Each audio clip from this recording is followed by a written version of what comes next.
Olá, boa tarde para você. O NETV está começando para falar de fogo, explosões, correria. Moradores do bairro do Jordão Baixo, no Recife, ficaram com muito medo, ficaram assustados com um incêndio que destruiu um supermercado ontem à tarde na vizinhança. Nós recebemos esta imagem pelo WhatsApp. Ninguém se machucou. Hoje de manhã foi possível ver os estragos. Os produtos viraram cinzas e todo o telhado do supermercado caiu. Estava fechado no momento do incêndio e ninguém ficou ferido. Por causa do material inflamável, como álcool e inseticida, várias explosões puderam ser ouvidas e houve pânico entre os moradores. Os bombeiros contaram com a ajuda de vizinhos, que mandaram carros-pipa. Depois de 10 horas combatendo o fogo, os bombeiros tiveram de voltar durante a madrugada para apagar pequenos focos de incêndio. Por causa da grande quantidade de material inflamável lá dentro, a fumaça continuou. E hoje de manhã cedo, os bombeiros tiveram de ser chamados novamente. Ainda está caindo reboco da parede, ferragens também continuam ainda caindo. Então, estamos à espera da Defesa Civil para vir avaliar o cenário. 2 casas que ficam na parte de trás do supermercado foram interditadas pela Defesa Civil. Os bombeiros disseram o que para vocês? Que nós não vamos poder entrar por enquanto, porque é risco de desabamento iminente e que esperássemos a Defesa Civil, o engenheiro, chegasse para nos cientificar com relação ao que vai ser demandado aí. Perto das 10 da manhã de hoje, técnicos da Defesa Civil voltaram a vistoriar o local. Ainda não se sabe o que provocou o incêndio. Nenhum dos donos do supermercado gravou entrevista. Eles informaram que o prédio é alugado e tem seguro. A Defesa Civil continua no local avaliando a situação. Em outro ponto do Recife, também ontem, uma casa de 2 andares foi destruída pelo fogo na comunidade do Caçote, no bairro de Areias. A família perdeu os móveis, eletrodomésticos, roupas e ainda não sabe se o incêndio começou por causa de um curto-circuito ou então por causa de uma panela em cima do fogão aceso. O fogo queimou tudo que encontrou pela frente nesta casa da Avenida Justiça e Paz. Móveis, eletrodomésticos, não sobrou nada. Seu Antônio, conhecido na comunidade como Seu Cajá, disse que não sabe como o incêndio que destruiu a casa dele começou. O gás não estava ligado, não tinha nada ligado dentro de casa. Só pode ter sido negócio de energia. A mulher de Seu Cajá estava no primeiro andar com a filha. No corre-corre, não conseguiu salvar nada. Tinha alguma coisa no fogo? Tinha. Mas lá em cima ou embaixo? Aqui embaixo. Mas não atingiu nada do bujão, não. O bujão tá lá do mesmo jeito. O fogo foi nessa parte aqui. Nessa parte. Aí, quando eu olhei assim, que eu ia ver que ia salvar pelo menos aí com uma roupa minha, que não salvou nenhuma. Aí o fumaceiro cobrindo, aí eu nem consegui entrar, não. Tem pra onde ir a senhora? Tenho não. Eu vou pra casa, vou pra casa da minha filha. A família trabalha com um conserto de móveis usados. Havia muita madeira na casa, o que fez com que o fogo se espalhasse mais rápido. Foi difícil para os bombeiros, que tiveram de usar 100 mil litros de água para apagar as chamas. As paredes da casa ficaram tortas e correm risco de desabar. Por causa disso, 5 imóveis no entorno foram interditados. Momentos de desespero para essa família e hoje de manhã nossa equipe voltou ao local. A família que teve a casa incendiada está contando com doações para retomar a vida, como você vai acompanhar na reportagem. Logo cedo, os vizinhos começaram a trazer ajuda. Eu passei por aqui da fisioterapia, vi a situação e fui no mercadinho fazer as compras para ela. Um apoio importante para quem passou a noite pensando em como reconstruir a casa e a vida. Eu passei a noite em cima de uma carroça, porque disseram que não era para entrar aqui dentro ninguém. Aí eu tinha que estar aqui tomando conta, mas não deixar ninguém entrar. O pessoal da prefeitura veio dar uma ajuda para o senhor? Deu 2 colchão, deu 2 cobertor. A Defesa Civil também esteve na casa, fez vistorias na estrutura e deu apoio do serviço social para os moradores. Por enquanto, 4 imóveis do entorno ainda estão interditados. O incêndio também trouxe prejuízo para os vizinhos. Estamos sem energia. No momento, a gente foi dormir em casa de parentes. Teve algumas pessoas que permaneceram no lugar porque não quiseram sair. Minha casa é afastada da parede. Aí disse que não tinha tanto perigo. Pode ver que o beco aí é bem afastado. Aí vocês vieram tudo para a sala? Aí a gente veio para a sala. A gente acampou aqui na sala, botou o colchão no chão, armei a cama da minha mãe, tá até ali armada. Aí pronto, a gente dormiu tudo aqui na sala. Minha menina dormiu no sofá. Para ficar mais longe da parede. Para ficar mais longe da parede. Ninguém aqui sabe ainda o que causou o fogo. E por enquanto, seu Cajá, a esposa, a filha e o neto não poderão voltar para casa por conta do risco de desabamento. Essa noite, eles vão passar na casa de um parente, que fica na mesma comunidade. A família vai se acomodar na sala pequena e dividir espaço com um pouco de doações que chegou. Vamos falar agora aqui no NETV de violência, que você tem acompanhado alguns casos de assalto em ônibus aqui na região metropolitana. Veja só, a nossa equipe passava em frente à delegacia do Varadouro, em Olinda, quando viu um ônibus da linha TI Xambá-Cabugá parado. Passageiros contaram que tinham sido assaltados e o motorista tinha levado o ônibus até a delegacia. Veja o que contaram o motorista e um dos passageiros. As imagens foram borradas para preservar a identidade dos dois. Quando a gente parava nos sinais, eles começavam a se pendurar nos ônibus e entrar pelas janelas. Aí foi quando começou a tocar como eles dizem, o terror dentro do ônibus, pedindo celular do pessoal. E em seguida, mais na frente no sinal, subia outro bocado. Nisso, o desespero dentro do ônibus foi grande, que eu conduzi o ônibus até a delegacia. Chegando aqui, os meus, alguns pularam e outros ficaram detido pelos policiais. Tinha um chapéu amarelo que começou a roubar tudo que tinha no caixa da cobradora. Esse pessoal é de medo. Impressionante essa história, porque o motorista percebeu a ação dos criminosos e foi para a delegacia. 6 adolescentes foram apreendidos, eles foram autuados por roubo a ônibus e ameaça e também encaminhados à unidade de atendimento inicial da FUNASE. Continua internado em estado grave no Hospital da Restauração o motorista de ônibus Roberto Carlos de Souza. Ele foi baleado no sábado, se acompanhou com a gente aqui no NETV. Ele foi baleado no sábado à tarde durante um assalto à linha Rio Doce CDU em Olinda. De acordo com a Polícia Civil, um policial que estava à paisana dentro do ônibus reagiu ao assalto e trocou tiros com os 2 suspeitos, os 2 também adolescentes, e acabou ferindo um dos suspeitos. O adolescente ferido morreu. O outro, que estava armado no momento do assalto, antes de fugir, atirou no motorista. E a gente agora vai falar de um mal que, de acordo com a Organização Mundial de Saúde, mata 200 mil brasileiros todo ano: o cigarro. Hoje, 29 de agosto, é o Dia Nacional de Combate ao Fumo.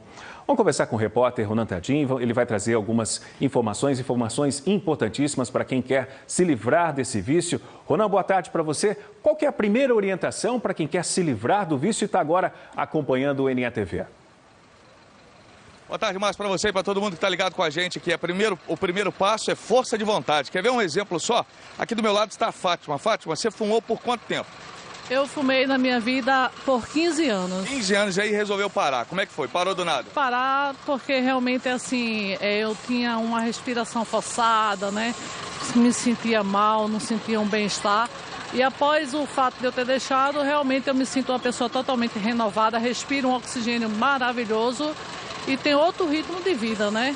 Deixa eu conversar com o doutor Rogério Brandão, que está aqui com a gente, oncologista. Ela falou que tá certo? Parou de fumar, já melhora, já tem resultado? Já melhora. Quando o paciente acaba de fumar o seu último cigarro, a saúde dele começa a melhorar e ele tem ganhos de saúde imediatos e tardio. Não importa quanto tempo ele já fumou, não importa quantos cigarros ele fumava, quando ele decide fumar, ele melhora a saúde. 30 minutos depois que ele apaga o último cigarro, o pulso dele já melhorou, a temperatura corporal já melhorou e já começa a melhorar a monoximetria dele, reduzindo os riscos de doenças. As mudanças são instantâneas, então. Agora, deixa eu conversar. A gente está aqui na Praça da Encruzilhada. Várias pessoas passam por aqui o dia todo para pegar ônibus, enfim. Vou conversar com uma senhora aqui. Tudo bem? Qual é o nome da senhora? Tudo bem. Meu nome é Carmen Souza. Fumante? Sim. Fuma há quanto tempo? Há mais de 10 anos. Quantas carteiras por dia? Uma carteira por dia. Inclusive, eu já tinha deixado de fumar. Eu passei 2 meses sem fumar. Aí depois veio aquela maldita vontade, que é insuportável. Aí voltei a fumar de novo, mas fumo pouco. Mas tem vontade de parar? Com certeza, eu tenho vontade de parar imediatamente. Deixa eu conversar com o doutor. Doutor, a Carmen aqui falou que tem vontade de parar de fumar, fuma uma carteira por dia, já parou de fumar e não consegue largar. Por que a gente não deixa o cigarro, se o cigarro a gente sabe que é a doença que poderia ser evitada, que mais mata no Brasil? O tabagismo é uma dependência química. A substância química que produz a dependência é a nicotina. A nicotina é estudada no mesmo capítulo que nós estudamos a cocaína, que nós estudamos a anfetamina. Droga, né? É uma droga, é um modificador do sistema nervoso central. E é essa substância que mantém a dependência, que faz com que o paciente ele desenvolva com o tempo tolerância e dependência. Quer dizer, ele vai precisando cada vez de fumar mais para ter aquele mesmo efeito, aquele mesmo prazer, e passa a ter a dependência química e os desconfortos quando ele se afasta da droga, né? A síndrome de abstinência, que faz com que o paciente procure compulsivamente a droga, né? Doutor, e procure a nicotina. Além da saúde, que é a coisa mais importante, a vida, quem fuma perde muito dinheiro. Quer ver só? Dá uma olhada aí. Uma pesquisa do Instituto Nacional do Câncer revelou que o brasileiro fumante consome em média 17 cigarros todo dia. No ano, dá 6.205 cigarros. Uma carteira tem 20 cigarros, ou seja, são aproximadamente 310 carteiras de cigarro por ano. De acordo com a Receita Federal, em Pernambuco, a carteira de cigarro mais barata custa R$ 5,00. A mais cara, R$ 10,25. Vamos fazer as contas. Comprando sempre a mais barata, o fumante gasta R$ 1.550 por ano. Se for a mais cara, dá R$ 3.177,50.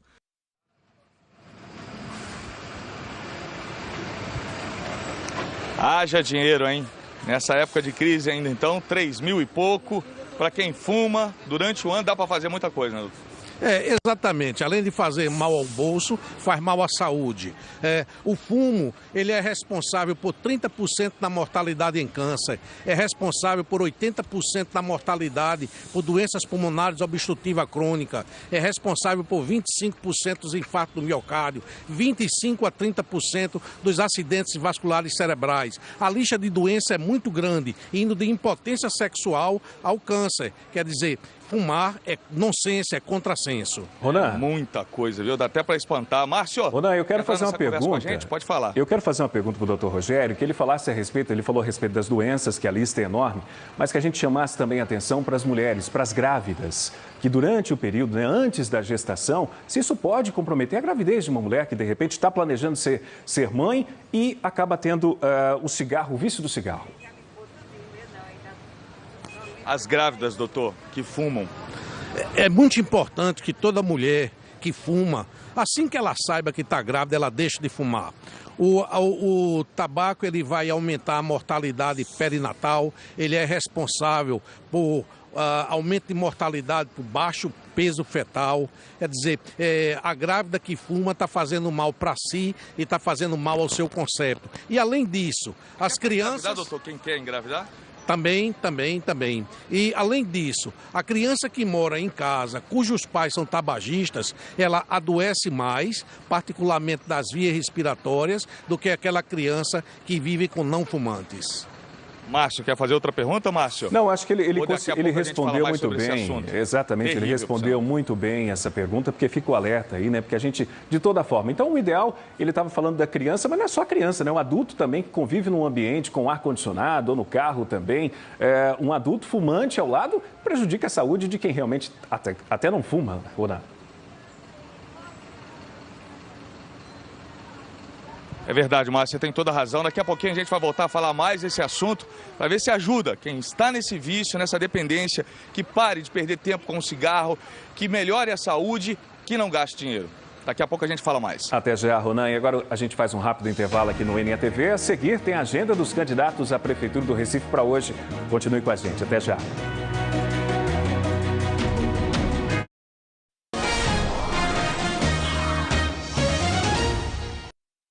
Estamos de volta com o NETV e agora uma notícia do Agreste do Estado.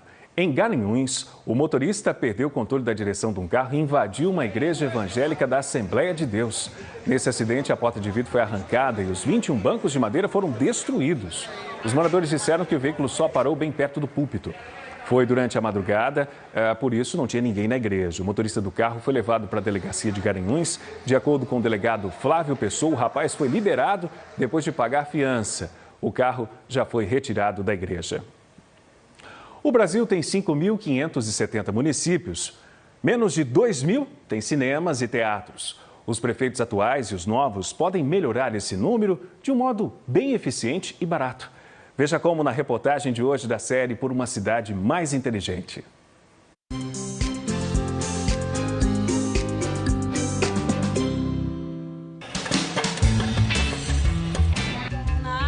De quantas salas de cinema uma cidade precisa para te divertir? Agora reformulando. De quantas salas de cinema uma cidade precisa para te educar? A Natasha Costa, diretora da ONG Aprendiz, ajuda a responder. Essa ideia da gente aprender na cidade, ela passa por várias possibilidades, né? Você tem desde o conteúdo mesmo que a cidade te traz. Então, você ia a uma exposição da Frida Kahlo, tem uma série de conteúdos, de referências que são importantes. Esse projeto de aprendizado dentro dos espaços culturais é construído pelo prefeito. Passa pelo direito ao lazer e pelo direito à educação.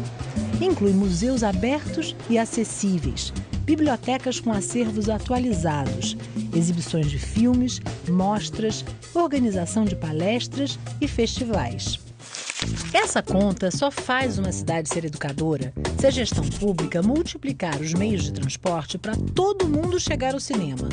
Se investir em segurança para a população poder ir ao teatro à noite em qualquer bairro e se subtrair as taxas para os ingressos serem mais baratos. Ou seja, isso tudo representaria distâncias menores e mais oferta de cultura. Deveria ser realmente uma política pública bastante afirmativa em todas as cidades, que a gente integrasse a agenda cultural da cidade, a agenda das escolas e a agenda das comunidades, né? Cultura e lazer, na maior parte das vezes, estão concentrados em alguns bairros das cidades. Crianças e jovens que moram nas áreas mais afastadas dos centros acabam ficando sem acesso às atividades culturais, como teatro e cinema, e também sem acesso a lazer, como praças e quadras esportivas. Nessa hora, as escolas públicas podem fazer a diferença. Nessa escola municipal afastada do centro da cidade, estudam mais de 1000 alunos. O teatro e o cinema mais próximos daqui ficam a quilômetros de distância. Por isso, o lazer e a cultura chegam através da escola. Uma vez por mês, sempre aos domingos, acontece o projeto Ocupa a Escola, que abre os portões para a comunidade e para artistas convidados. Para a ideia sair do papel, os organizadores do projeto contaram com a gestão de uma ONG e o apoio da prefeitura. Com isso, 11 escolas já foram ocupadas. Os artistas recebem da prefeitura pelas apresentações, mas também existe um esquema de permuta. A escola empresta o espaço para os ensaios e os grupos oferecem oficinas para os estudantes e ainda se apresentam nos finais de semana. Nós acreditamos que a educação, ela não é a responsabilidade só da escola, só do professor. Toda a cidade é educadora. Enquanto um grupo se apresenta na quadra, a sala de aula vira camarim. Maquiagem, figurino. Essa galera já tem o hábito de fazer da escola um palco para as apresentações. Vem para a escola. Hoje é domingo, né? Hoje é domingo. Em princípio, a escola estaria fechada. Aí, entrar numa escola, a escola completamente ocupada, cheia de gente, rolando música, a juventude toda ali, isso é sensacional, né? Hoje, qualquer setor que queira chegar nessa população, assim, a escola pública é um super potencial. Você nunca foi ao teatro, nem ao cinema? Não. Aqui, o teatro vem até aqui, você, né? Vem até a gente. Eles não ficam na rua, eles vêm para a escola e se torna um lugar aconchegante, um lugar que eu quero estar. E é isso que a gente quer para os nossos alunos, um lugar que eles queiram estar. Então, a conta do prefeito inteligente fica completa se começa pela Secretaria de Cultura, que apoia manifestações artísticas. Aí soma a Secretaria de Planejamento Urbano, que pensa como a população vai e vem para o cinema, para o museu, para o teatro. E multiplica com as secretarias de Esporte e Lazer e de Educação, que não podem ficar de fora. A gente vai endereçar as grandes questões mundiais a partir da convivência e do enfrentamento das questões na cidade. Porque as cidades, mais importantes do que os estados, o país, né, e os continentes, é onde as pessoas vivem. Por isso, por uma cidade mais inteligente, vote consciente. Confira agora a agenda dos candidatos à Prefeitura do Recife. Geraldo Júlio, do PSB, às 7 horas, participa de palestra no Sindicato das Empresas de Arquitetura e Engenharia Consultiva, na Madalena. Daniel Coelho, do PSDB, às 7 da noite, participa de debate na Universidade Federal de Pernambuco, na cidade universitária.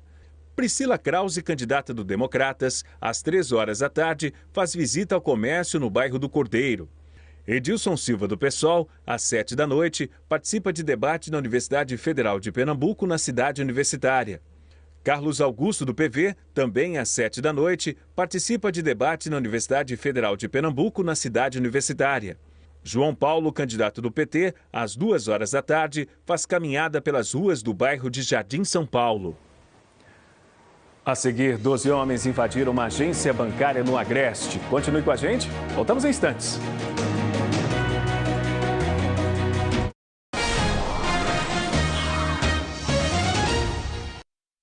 Estamos de volta com o NETV. Manifestantes bloquearam os 2 sentidos da BR-232 em Bonança, distrito de Moreno, perto das 9h30 da manhã de hoje. São imagens para você do Globocop.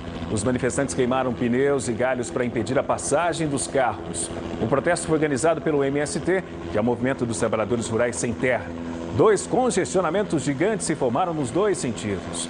O presidente do MST aqui em Pernambuco, Jaime Amorim, disse que o ato faz parte de uma série de ações contra o processo de impeachment da presidente afastada Dilma Rousseff. A Polícia Rodoviária Federal informou que o tráfego foi totalmente liberado nos 2 sentidos por volta das 11 horas da manhã de hoje. Fala agora de violência, porque moradores de Capoeiras, no Agreste do estado, viveram uma madrugada de pânico ontem. De acordo com a polícia, 12 homens encapuzados invadiram uma agência do Banco do Brasil. Eles estavam armados e carregavam explosivos em bolsas. Os caixas eletrônicos da área de atendimento foram destruídos. Os bandidos também entraram na área do cofre e quebraram a câmera de segurança. A polícia não informou se algum dinheiro foi levado. Na hora da fuga, os assaltantes espalharam grampos nas rodovias que dão acesso à cidade para atrapalhar a chegada dos policiais. Pessoas que estavam na rua foram obrigadas a entrar num clube onde estava acontecendo uma festa. Os suspeitos fugiram em 2 caminhonetes e em um carro. Na Mata Sul do estado, 3 homens foram presos, acusados pela polícia de planejar o arrombamento de uma agência do Santander no município de Escada. Vigilantes que trabalham no comércio da cidade chamaram a polícia quando ouviram o alarme do banco disparar. Os policiais desconfiaram de um carro com placas de Fortaleza parado ao lado do banco desde a noite do sábado. 3 homens de São Paulo, Santa Catarina e Paraná estavam no carro com ferramentas que costumam ser usadas em arrombamentos de banco, como pés de cabra e luvas. Márcio Rodrigues Pereira, André Luiz de Faria e Eduardo dos Santos Correia negaram que cometeriam o crime. Eles disseram que estavam de passagem em Escada e estava só descansando naquele momento ali perto do banco. Eles não iam utilizar explosivo em princípio, né?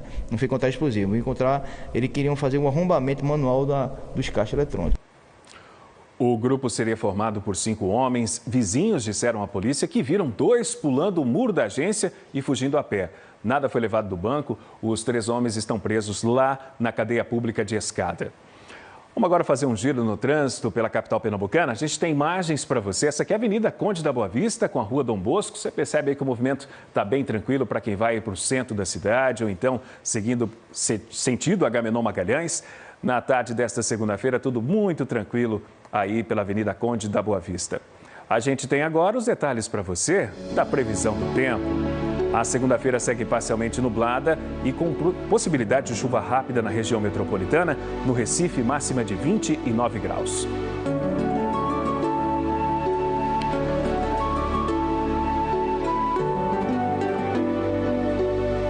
Vamos falar mais sobre o vício de fumar. O cigarro pode prejudicar, inclusive, quem não fuma, mas ali fica ao lado de um fumante. A gente falou sobre crianças, mas os adultos também podem sofrer com isso, né, Ronan?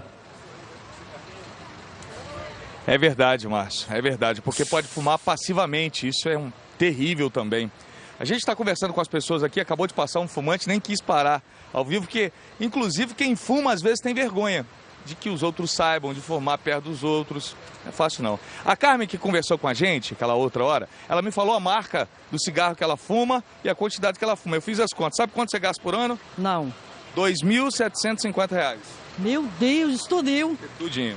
Ah, tenho que parar de fumar imediatamente, porque não tá dando, não. Tá Só vendo? que eu não consigo. Você queria fazer uma pergunta pro doutor? Pode fazer. Sim. Ô doutor, me responda uma pergunta. Por que é que depois que eu termino de fumar, me dá uma tremenda dor de cabeça? Principalmente aqui, ó, por aqui assim. Alguma coisa acontece. Olha, várias coisas podem estar acontecendo, né, Carmen?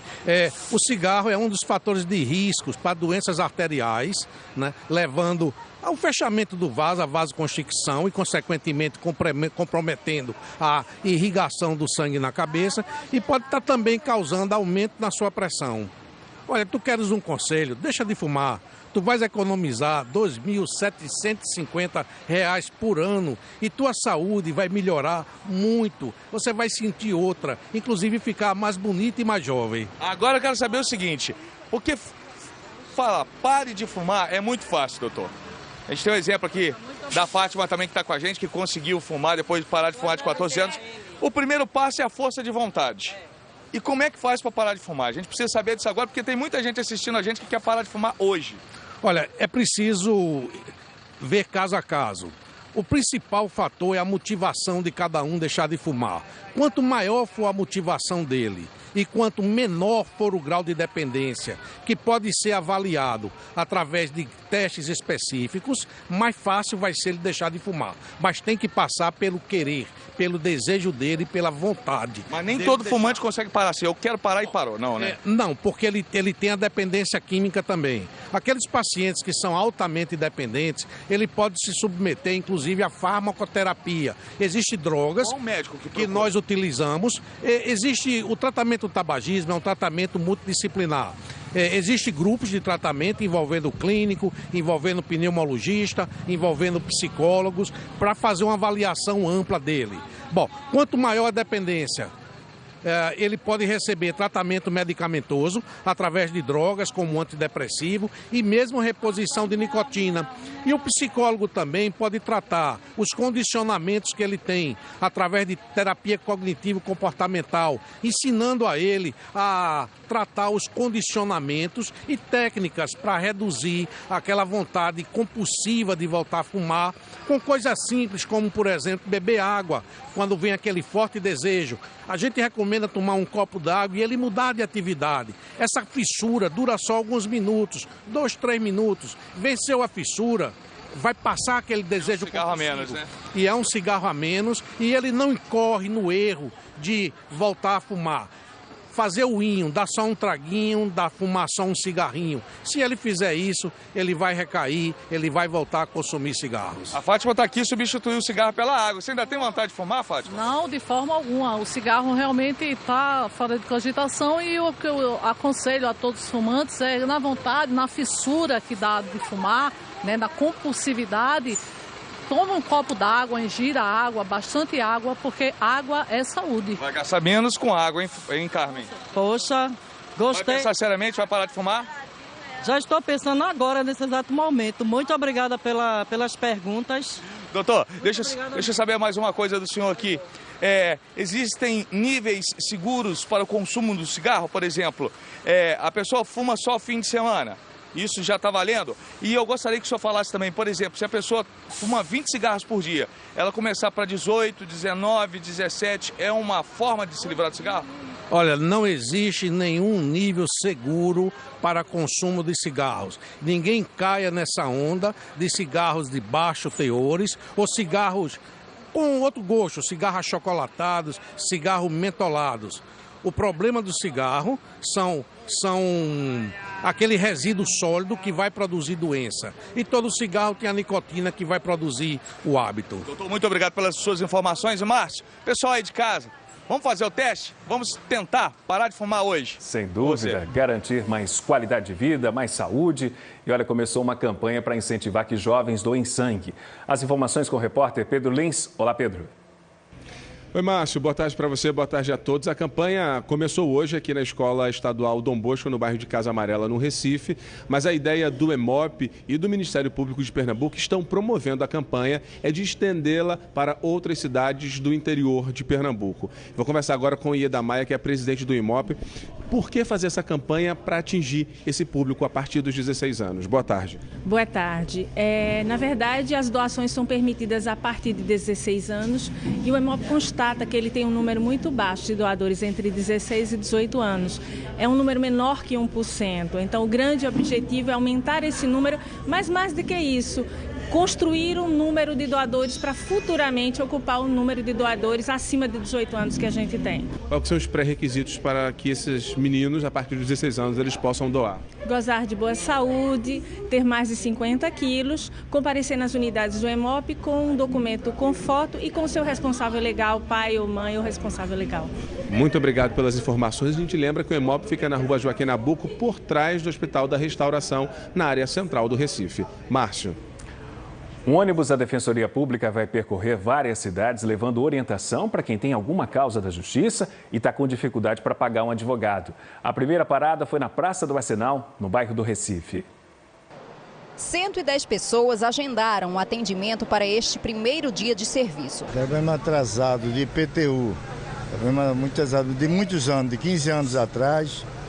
Entendeu? E eu vim tentar resolver esse problema, ver se tem solução. 15 pessoas, estagiários e servidores, entre eles defensores públicos, estão atendendo quem não pode pagar por um advogado. Maiara veio tentar receber um benefício para a filha. Vou esperar mais um pouco, né, para eles chamarem o pai da criança para estar resolvendo a pensão da criança. O serviço começou a ser oferecido aqui no Recife e ainda vai atender pessoas de 54 municípios de Pernambuco, onde não existe defensoria pública. A próxima cidade a receber o ônibus itinerante será Caetés. Vamos lá fazer a filtragem inicial das causas e 15 dias depois vamos voltar para lá para que a gente possa fazer as mediações e também vamos até as escolas públicas daquela cidade ensinar cidadania aos alunos da rede pública de ensino. Ainda não tem data para o ônibus chegar a Caetés, no Agreste. Outras informações pelo site defensoria.pe.def.br. E assim a gente termina o NTV, que volta amanhã ao meio-dia. Boa tarde para você, fique agora com o Globo Esporte e Sabrina Rocha.